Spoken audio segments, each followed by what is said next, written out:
I hated to ask, but could I crash at your place for a few days? Dad had been kicked out of the family home by my sisters and mom, and now he stood at my doorstep. Seeing Dad, who had always been so strong, talk about reaching his limit, I blamed myself. "I'm sorry, Dad," I said, trying to apologize for my inability to help alleviate his suffering. In that moment, as I struggled with my guilt, my husband Ethan spoke up. "Let's live with your father-in-law. Are you sure?" I turned to Ethan, surprise evident in my voice. Dad too could barely hide his shock, his eyes wide open. "My name is Emily, and I'm 26 years old. Ethan and I started dating in college, and we got married 2 years ago. Our days are filled with a fulfilling work-life balance. Ethan is my best supporter, always by my side. I never thought I'd find someone who gives me such confidence, let alone marry them." As the youngest of 3 sisters, I grew up in an environment where I could never go against my mom and my sisters. I was always the last one in line for attention from mom, and also the lowest in rank among my sisters. Every time I voiced an opinion, sharp words would come flying back at me. Over time, I stopped expressing myself and started to suppress my feelings. I bore the treatment of being treated like a servant by my mom and my sisters without complaining. I wanted a boy. When I found out you were another girl, I was so disgusted. Grace and Ashley are enough for girls. You're an unwanted child, and yet here you are in this house. If you want to stay here, you have to work. Mom often belittled me like this. Even if you tell me that, how many times have I swallowed my words, the ones I wanted to say back to her? By the time I entered elementary school, I was in charge of most of the household chores, from preparing meals and doing laundry to getting the bath ready. People around me would praise me, saying, "That's impressive," or "You're so responsible." But I only found joy in that at first. "It's a given that you do all these things," Mom would say, with no words of thanks or praise. Instead, I was constantly being reprimanded for my cooking or the way I folded the laundry. The one who kept me going through all this was Dad.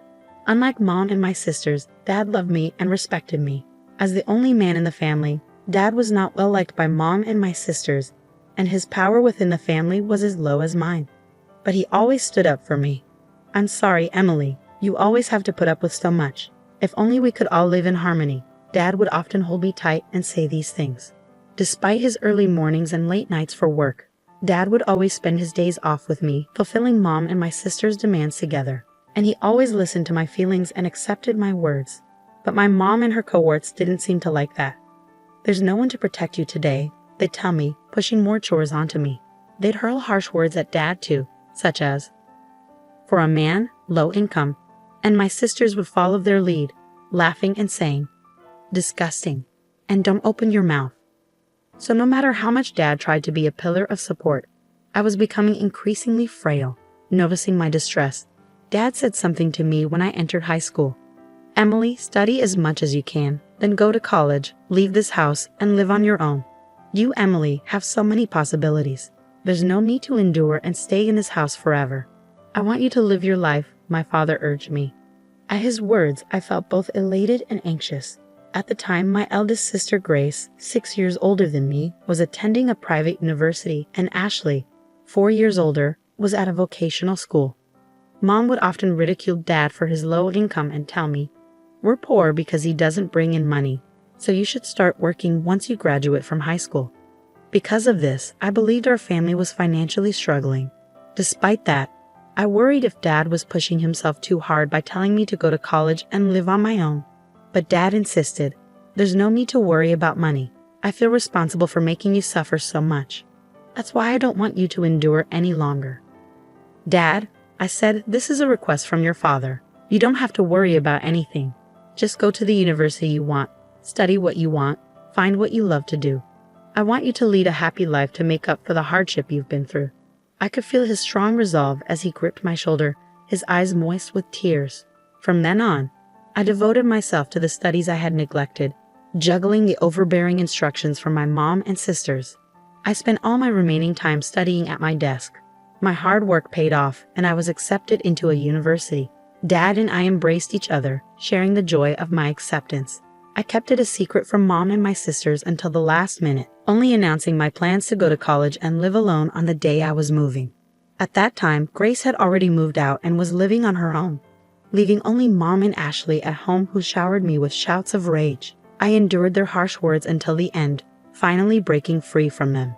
I kept my new mobile phone, a gift from Dad, a secret, not telling them which university I was going to or where I was going to live. Though I stayed in touch with Dad, I started a life without any involvement with my mom or my sisters. But just because I escaped from them didn't mean my university life was smooth sailing. I wasn't used to speaking my mind, and as a timid person, I was somewhat invisible in my department, unable to make friends. Then Ethan reached out to me. "What do you think, Emily?" I was surprised when Ethan, the bright and central figure of the group, spoke to me. I was already uncomfortable speaking in front of people, and being put on the spot left me speechless. But Ethan pressed me. "You have thoughts, right? Share them. We won't know unless you say something," he said. Initially, I thought of Ethan as pushy and inconsiderate. But as time passed, I came to see the kindness in Ethan, how he respected people's opinions. Thanks to Ethan, I started to make friends. Before long, I found myself drawn to him, and by our 3rd year, our relationship had progressed to dating. When I started dating Ethan, Dad excitedly congratulated us. And when I found a job, when Ethan and I decided to move in together, and when we decided to get married, Dad celebrated my happiness as if it was his own. But I had always been worried about Dad. Since starting university, I hadn't been home and hadn't seen Dad even once. We stayed in touch, but I was still concerned. Dad was living at that place with Mom and the others. I had no doubt he was still enduring snide comments from Mom and Ashley, still spending his days under their domineering instructions. "Dad, I'm happy today because of you. Back then, I was powerless and always needed your help. But things have changed. I'm working now, and I'm married. I have someone who supports me, so now it's my turn to help you. Please let me know if you're in any trouble." I told him I announced my marriage. Having learned the importance of expressing my feelings to others since being with Ethan, I was finally able to put into words what I had never been able to tell Dad before. "Thank you," Dad replied, but until now, 2 years later, Dad never asked me for help. Furthermore, recently, I heard that Grace, who was supposed to be living alone, quit her job and returned to her parents' house. My worry for Dad had only increased. Then, one day, the doorbell rang just as I was confiding in Ethan about how worried I was about Dad. December was almost over, and even though it wasn't even 4 p.m., it was already getting dark outside. We had no scheduled deliveries, so we were surprised when we looked at the screen of the intercom. The person shown by the camera was none other than Dad. I rushed to the front door and opened it, seeing Dad for the first time in 8 years.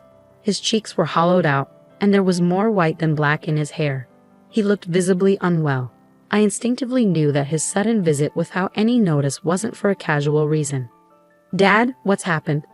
"Please come inside. It must be cold outside," I said, concerned. Dad was wearing trousers and a long-sleeve shirt, even in December. He seemed too thin, and I wondered why he would be outside dressed like that. But the reason was revealed from Dad's mouth. "Dad was kicked out of the house by Mom and the others," he said, his voice heavy with sadness. "He told me to go buy dessert, so I went to the nearby convenience store, but when I came back, the house was locked. I asked them to open up, but they told me not to come back and didn't let me in." "What?" I exclaimed, shocked by what I was hearing. "I left the house without my phone or jacket, but I waited for several hours, and they didn't seem to let me in," Dad added, rubbing his cold body as he told us about what happened that day. I quickly made some hot tea and gave it to Dad. He held the cup of tea with both hands to warm up and muttered softly, "I might not be able to go back to that house again." "Why?" I asked, concerned. "Ever since Grace came back, Mom and the others' attitude got even worse. I was feeling at my limits too, and then they did this to me. I don't even have the energy to go back. I think I should look for a monthly apartment and think about what to do in the future," Dad explained. "I'm sorry, but could I stay here for a few days? I'll leave as soon as I find an apartment," he added, his voice filled with weariness. I was worried, but I hadn't imagined it was this bad. Dad, who never complained before, was talking about his limits. "I'm sorry, Dad."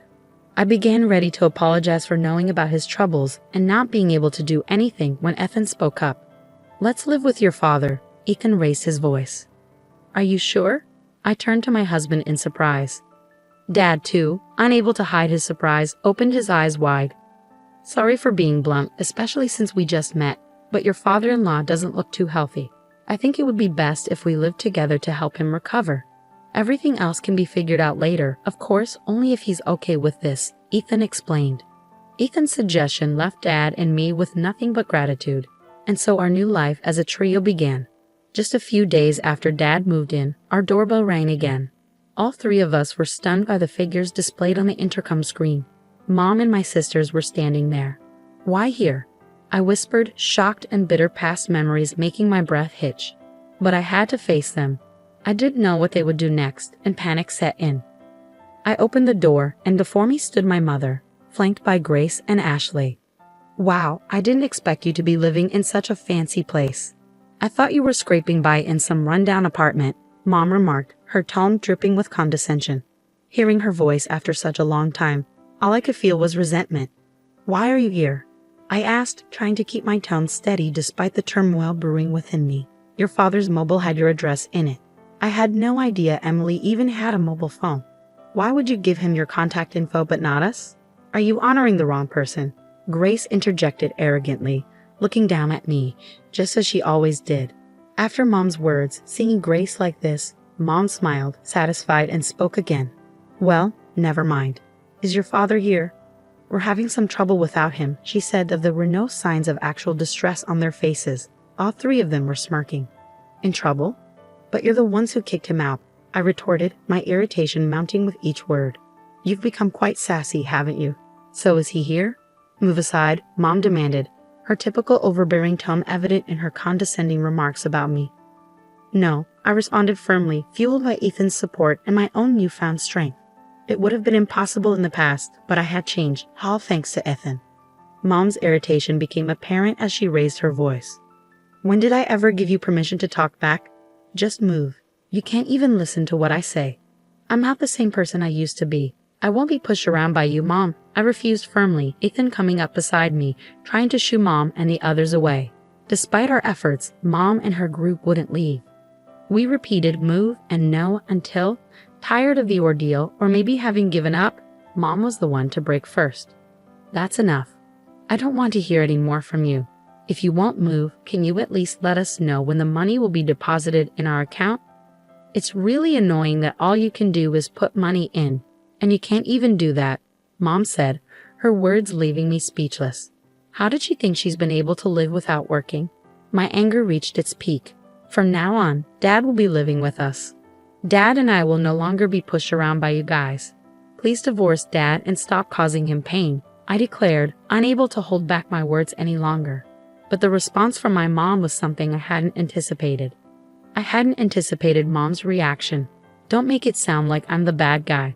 I've been kind enough to stay as a family with a man like him, who is low income and can't do a thing. You should be thanking me," Mom said, her words cutting deep. "What?" I gasped, stunned by her audacity. "You're just like your dad, a low-income loser acting high and mighty. But in the end, all you're doing is licking each other's wounds," Mom continued, her tone dripping with disdain. I felt like I was about to lose control. At Mom's words, I was on the verge of raising my voice, of lashing out. But then my husband spoke up. "Emily works hard. She's a supervisor, earning a decent wage. I'd appreciate it if you didn't belittle us with comments about licking wounds," Ethan intervened, his voice firm. Mom retorted, "Don't you dare talk back to me. You're an outsider, so stay quiet." That's when Dad, who should have been in the living room, was suddenly at my side, addressing Mom. "I've heard enough. We can't impose on Emily and Ethan anymore. Let's get a divorce," Dad declared, surprising everyone. "Dad," I exclaimed, shocked by his sudden proclamation. But my sisters chimed in with approval. That's fine. We don't need a creepy guy like you," one of them called out. Encouraged by my sisters, Mom agreed, "That's fine by me." I was dumbfounded by how quickly things had been resolved, but the peace didn't last long. "But there's one condition. Hand over that house to me, then I'll give you your divorce." Mom laid out her demand, revealing her greed. I couldn't believe it. How greedy could this woman be? But Dad quickly agreed to Mom's demand. "Dad, are you sure?" I asked, shocked by his compliance. "If that's all it takes to get a divorce, it's a small price to pay," Dad replied, smiling at me reassuringly before turning back to Mom with a serious expression. "I'll do as you ask. Leave for today. I'll come over tomorrow." With that, Dad sent Mom and my sisters home. They continued to belittle me until the end, but I didn't care.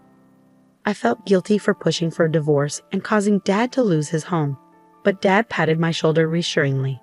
"It's not your fault, Emily. In fact, I'm glad you spoke up," he said. The next day, Dad went back home one last time with the divorce papers. He made Mom fill out the divorce application, handled some paperwork, and packed his belongings. When Dad returned from our family home, he looked somehow lighter. It was sad to see the house go to Mom and my sisters, but if Dad felt relieved, I was okay with it. A few months later, Dad told me what had happened to Mom and my sisters. They had taken the family home as part of the divorce settlement and planned to live lavishly by selling it. However, the house was old and the location wasn't great. They couldn't sell the house or land for much, and demolition costs ate into the proceeds. In the end, they were left with almost nothing. Now without a home or savings, Mom didn't work, and neither did Grace or Ashley have stable jobs. And with Dad gone, the same Dad they ridiculed for his low income status while they leaned on him for living expenses, the trio found themselves in dire straits. They tried seeking help and showed up at our house several times, but we never opened the door to them. Still, they refused to give up, causing commotion at the front porch. I finally had to tell them through the intercom, "If you make any more noise, I'll call the cops." Now it seems they're barely managing, renting an apartment that's too cramped for three. Even Mom, who never worked before, was seemingly forced to get a job. That's how desperate they were. Despite all the times they made fun of Dad and me as a trio, they now seem to be constantly bickering among themselves, blaming each other for their current circumstances. People rarely change. With neither Dad nor me around anymore, the ones I used to ridicule, they can't help but find someone else to target. It seems they're destined to lead lives filled with both physical and emotional poverty. Meanwhile, our lives have taken the polar opposite trajectory. Despite all their mockery about Dad being low income, he had actually been trading stocks for years, amassing a fortune. We only learned about this after the divorce was finalized. Dad feared that if any information leaked out, the trio would try to seize his assets, so he had decided not to mention it until the divorce was over. That's probably why he didn't mind giving up the family home. Now we're living comfortably in a new house that Dad built with his wealth. He quit his job to focus on his stocks. My husband and I have jobs too, so we're not struggling financially. We support each other while each maintaining our own financial independence. We hope to build a loving family that we couldn't have when we were young from here on out.